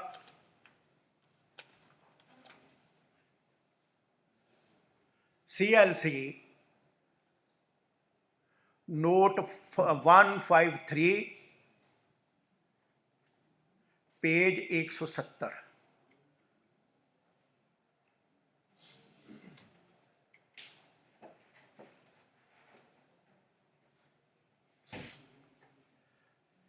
और new material new cause of action के तहत आप सेकंड एप्लीकेशन दे सकते हैं। उसके लिए फिर पहले भी एक लिखवाई है, ये नई और लिख ली, PLD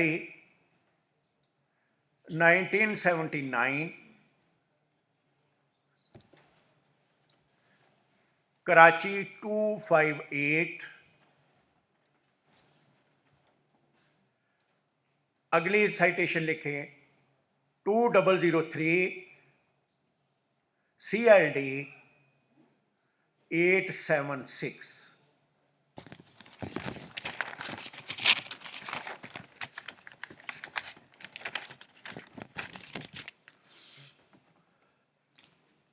now question answer session is started.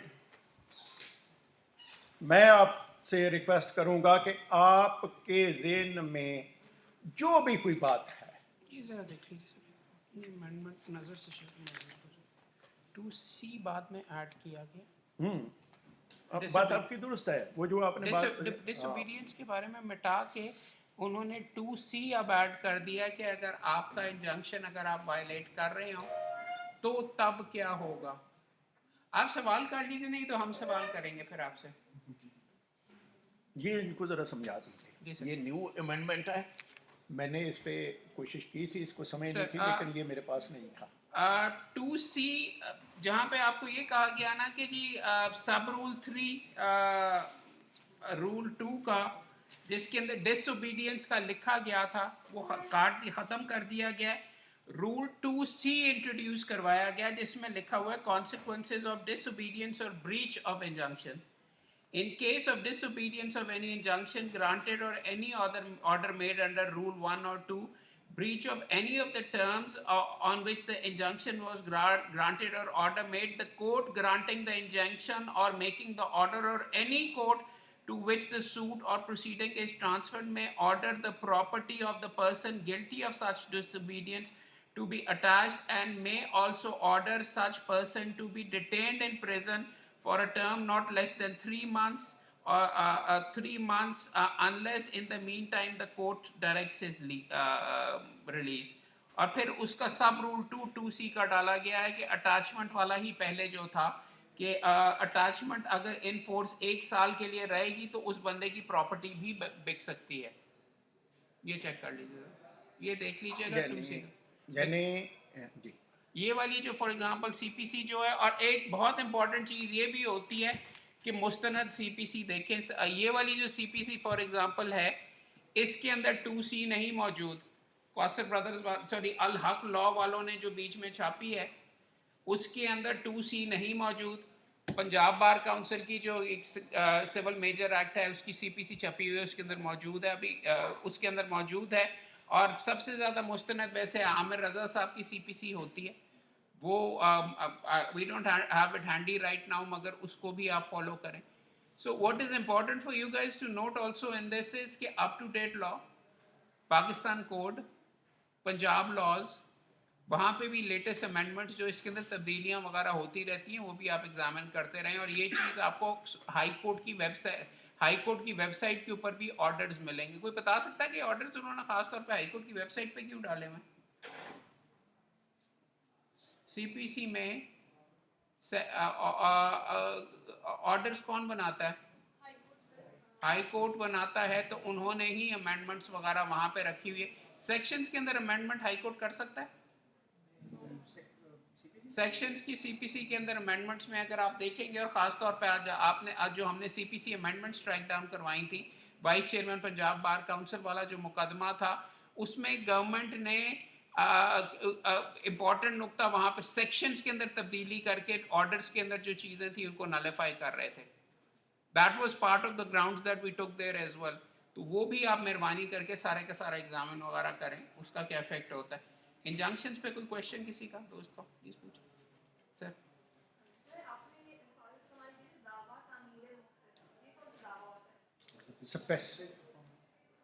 Specific performance अंग्रेजी में। मंडे की असाइनमेंट में तो फिर आप फारिग हो गए मैडम। तामील मुख्तस का ही दावा था वहाँ पे जो सारे का सारा, और मेरे ख्याल में 4-5 तारीखों से आपने शायद जरा भी की है इस चीज़ के ऊपर, तो बेहतर करने की ज़रूरत है ना। अच्छा, इसमें ना आम तौर पे हम गलती करते हैं, लिखते हैं तकमील मुख्तस, ये नहीं तामील मुख्तस है, ये तामील मुख्तस स्पेसिफिक परफॉर्मेंस। जी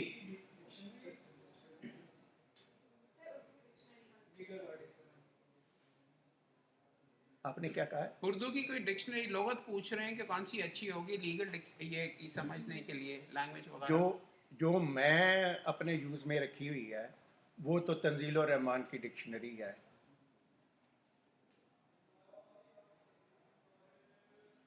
वो आपको इंग्लिश टू उर्दू सारी टर्मिनोलॉजी आपको दे देगी। जी अब टाइटल मुझे याद नहीं रहा, तंजील और रहमान की शायद उर्दू लुगत या इस तरह क्या है उसका टाइटल, लेकिन वो आपको इंग्लिश से उर्दू सारी टर्मिनोलॉजी समझा देगी। इसके साथ साथ एक किताब मैं रेकमेंड करूंगा आपको, उसके साथ शेयर भी कर दूंगा। कचहरी स्पीक के नाम से किताब आई है कि जो आम रोज़मर्रा की जो अल्फाज वगैरह इस्तेमाल किए जाते हैं कचहरी के अंदर, उर्दू से अंग्रेज़ी, अंग्रेज़ी से उर्दू, उसके लिए आपके लिए खैर वहाँ पे अंग्रेज़ी तो नहीं इतनी ज़्यादा होती, उर्दू टू अंग्रेज़ी वाली वो भी आपसे किताब कर दें। और जो मेरे दो जिक्र कर रहे हैं आपको रेख्ता पे ऑनलाइन में कानूनी लुगत अंग्रेजी to Urdu by doctor Tanzeel Rahman Rekhta पे अवेलेबल है। फेडरल लॉ पब्लिकेशंस ने लाहौर में ये छापी हुई, यू कैन गेट इट सामने। जी, एनी अदर क्वेश्चन? आप कुछ कहने लगे थे जी? सर मेरे पूछने ये था कि आपने विदाउट को स्टेटस को आएंगे जी जी। उसमें what is the prescribe time कि इसके अंदर वापस कोई प्रेस्क्राइब टाइम नहीं है। जब आप साबित कर देंगे कि इन्होंने इंजेक्टिव ऑर्डर की खिलाफ वर्जी की है, जो कि बाकायदा इशू फ्रेम होने के बाद शहादतें होती हैं, और फिर जाके फाइनल फैसला जो आएगा उस फैसले में ये स्टेटस को एंटी भी आएगा, उसमें सज़ा के तौर पे जिसने वायोलेट किया है इस आर्डर को उसकी प्रॉपर्टी भी अटैच होगी और 3 माह तक उसको सज़ा भी हो सकती है।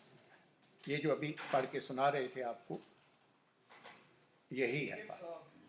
ड्यूरिंग अप्रेंटिसशिप मैंने एक केस देखा था, वो लेजर लैंड शेखुपुरा में एक जगह है वो जिसमें जॉय लाइन है उस तरह, उसमें भी हुआ था कि इनिशियली जो सिविल जज है उन्होंने स्टेटस को मेंटेन करने का ऑर्डर किया था, लेकिन बाद में पुलिस ने जाके वहाँ पे तोड़ फोड़ की और जो लोगों को अरेस्ट कर लिया, एंड वो उस केस की प्रोसीडिंग ऑलमोस्ट 1-2 महीने चलती रही, पर वो एंटी स्टेटस को में वापस नहीं गया। तोड़ दिया हुआ तो वो ये तो नहीं कहेगा ना कि यार जाओ बीच में रिकंस्ट्रक्ट करो, और जो डैमेजेस मिलेंगे। जो पुलिस वाले जिन्होंने ये किया था, when they came to the court they said कि हमें लगा कि हमें गलत उसके हमने मीनिंग निकाल लिए थे आपके ऑर्डर के, पर उस पे एज सच कोई उनके अगेंस्ट कोई कार्रवाई नहीं हुई थी। एलडीए के ऑफिसर्स बेसिकली अगर आप लाहौर के अंदर वकालत करते हैं, एलडीए के खिलाफ स्टे आप ले लेते हैं, वो आते हैं तोड़ के सब कुछ चले जाते हैं, और वो उनके लिए तो इसीलिए आप कई दफ़ा वो मामला आप हाई कोर्ट के अंदर लेके जाते हैं, हाई कोर्ट से फिर भी थोड़े से डरते हैं। अदरवाइज़ आपको बेशुमार जगह पर एडमिनिस्ट्रेशन के जो बंदे होते हैं वो आके कहते हैं कि जी तजावज़ात थे, हमने आके तोड़ दिए, और ये वगैरह करके कंटेम्प्ट्स ऑलरेडी पेंडिंग हैं। I am undertaking quite a few as well. तो ये वाली तो नोक झोंक वगैरह पुलिस के साथ और इनके साथ तो चलती रहती। Sometimes they turn around and से कि जी हम तो असल में कोई कर रहा था वहाँ पे कंस्ट्रक्शन, उसको रोकने के लिए आए थे। कोई कहता है कि खुद बीच में तोड़ दिया था इस तरीके से। एक चीज़ मुझे कोई दोस्त बता दे कि इंजंक्शन और स्टेटस को में क्या फ़र्क होता है? इंजेक्शन होता है किसी काम से स्टॉप करना, और स्टेटस को होता है कि उसको अलग में भी है। इंजंक्शन अगर एक पास होता है और स्टेटस को ऑर्डर एक पास करता है, ये दोनों इफेक्टिव कब होते हैं? इंजंक्शन और स्टेटस को में एक सिग्निफिकेंस है, डिफरेंस स्टेटस को इफेक्टिव होता है the moment it is the order. Sorry, for status को the moment the order is passed, and for injunction the moment respondent receives the duly noted by। तो यानी अगर आपने कभी अपने क्लाइंट को जिसने तोड़ फोड़ वगैरह की हुई है, तो आप नोटिस के अंदर बचाने की उसको कोशिश करेंगे कि he did not have notice. अगर स्टेटस को का ऑर्डर हो गया हुआ था तो then the question basically comes in. मगर उसकी अगर लाइबिलिटी आप आर्ग्यू ये कर रहे हैं कि क्रिमिनल नौयत की, या अगर आप वायलेशन ऑफ इंजंक्शन के, तो यू कैन ऑलवेज से कि जी आई हैड नो नोटिस। तो नोटिस का नुक्ता इस लिहाज से भी आपको कब पिंच करेगा, कब अट्रैक्ट करेगा, वो भी इम्पोर्टेंट है। किसको कहते हैं, मकियाना साहब की इजाज़त के साथ जी जी। ये हमने ऑलरेडी जो मेरे रजिस्टर के अंदर जो मैंने अथॉरिटीज़ इंजंक्शन पे लिखी हुई है वो भी मैं आपसे थोड़ी सी शेयर करना चाहूँगा। बिल्कुल। आप अगर ये स्क्रीन के ऊपर देखें, यू कैन टेक अ तस्वीर ऑफ दिस एज वेल।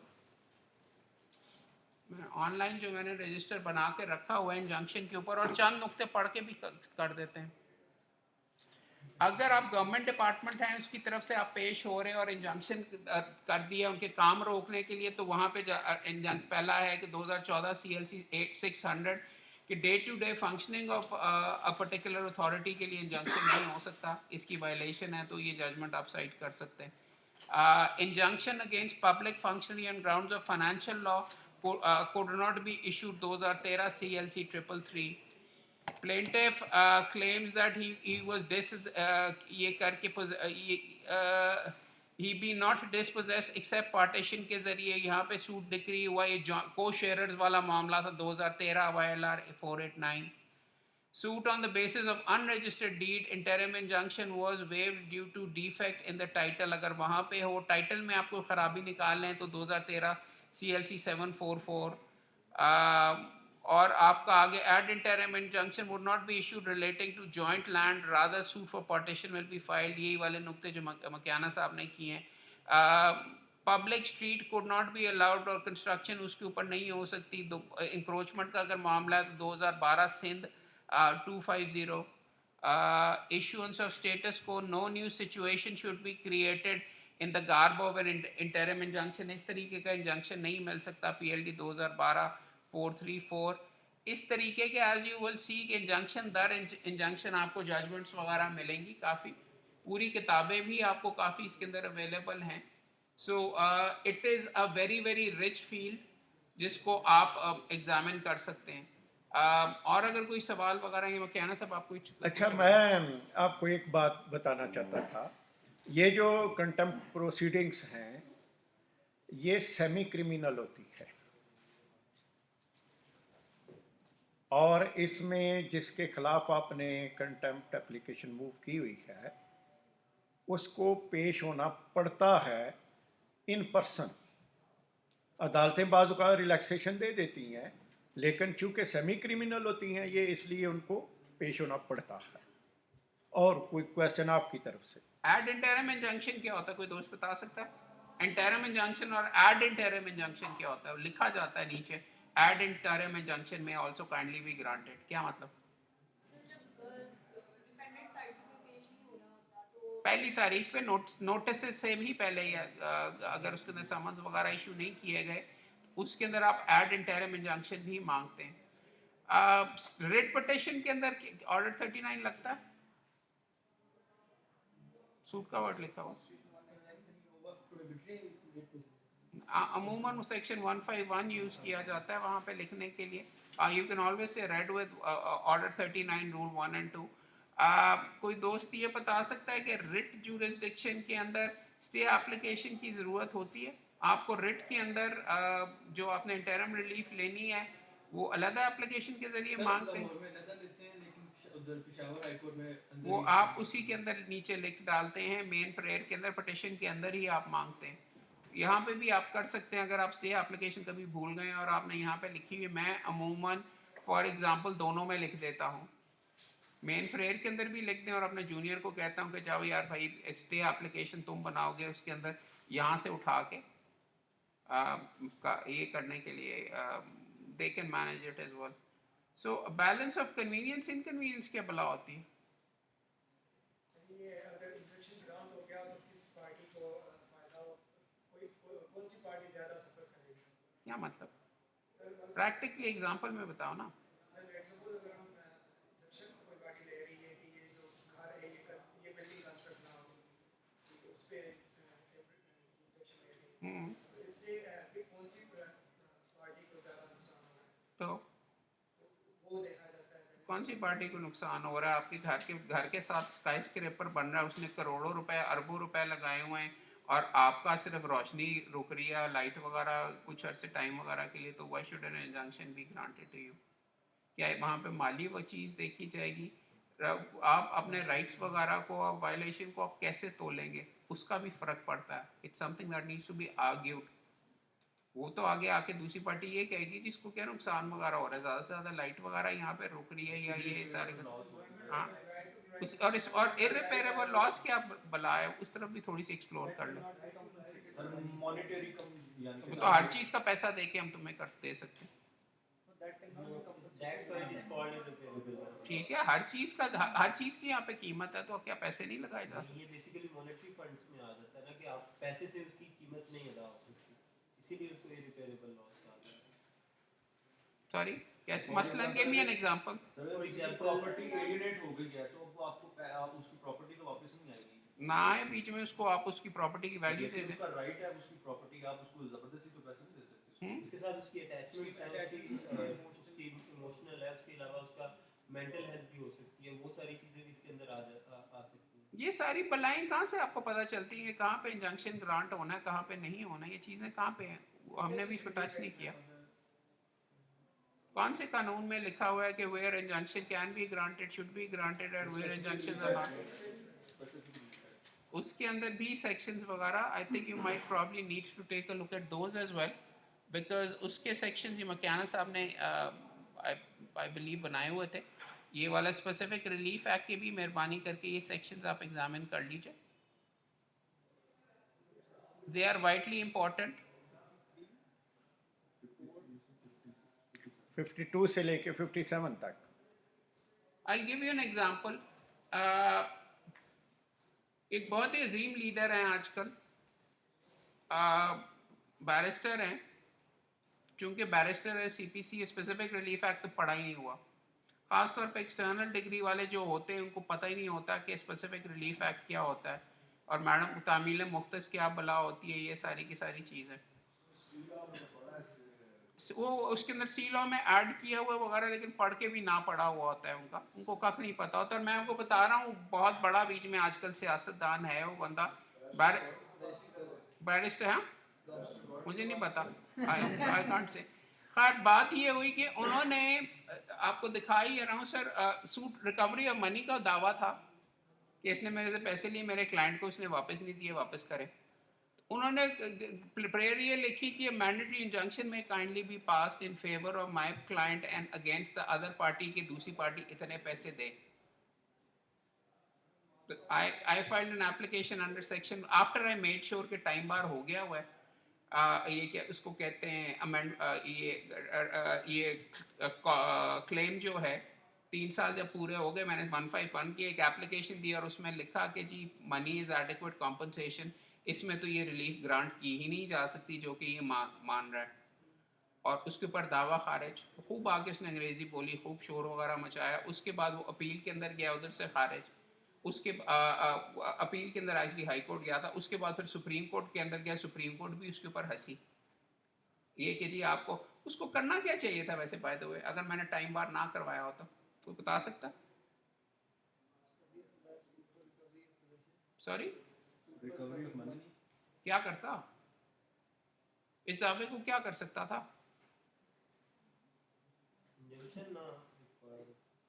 और नहीं यार, इंजंक्शन तो ला भी नहीं सकता, तो क्या करना चाहिए था उसको? नया दावा यार, सूट फॉर रिकवरी तो उसको करना चाहिए था, जाके प्रेयर अमेंड कर लेता। अब उसमें 2 चीजें आएंगी, वहां पे फिर मैं कौन से पत्ते खेलता?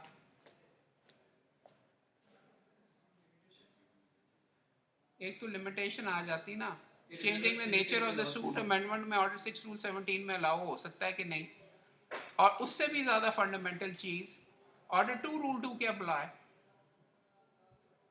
तो बता सकता है दोस्त? Order 2 rule 2, order 2 rule 2।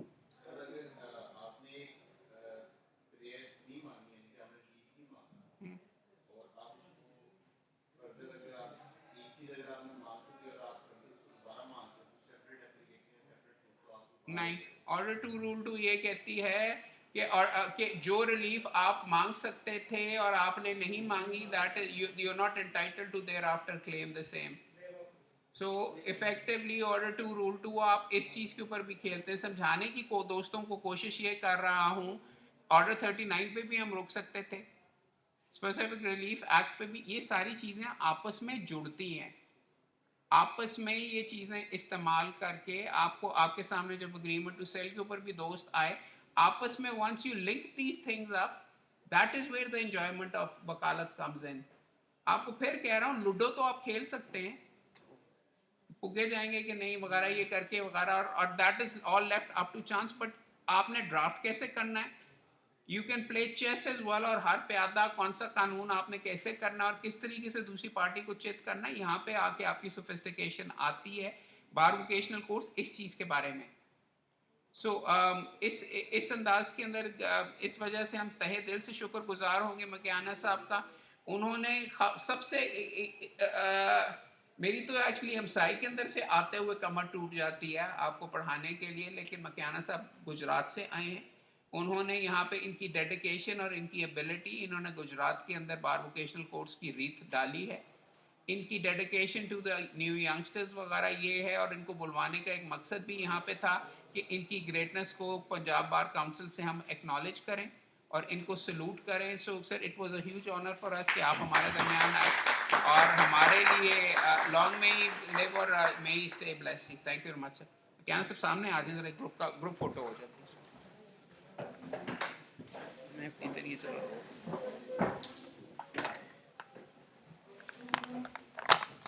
एक सेकंड सर मैं ये सारे बंद कर लूँ।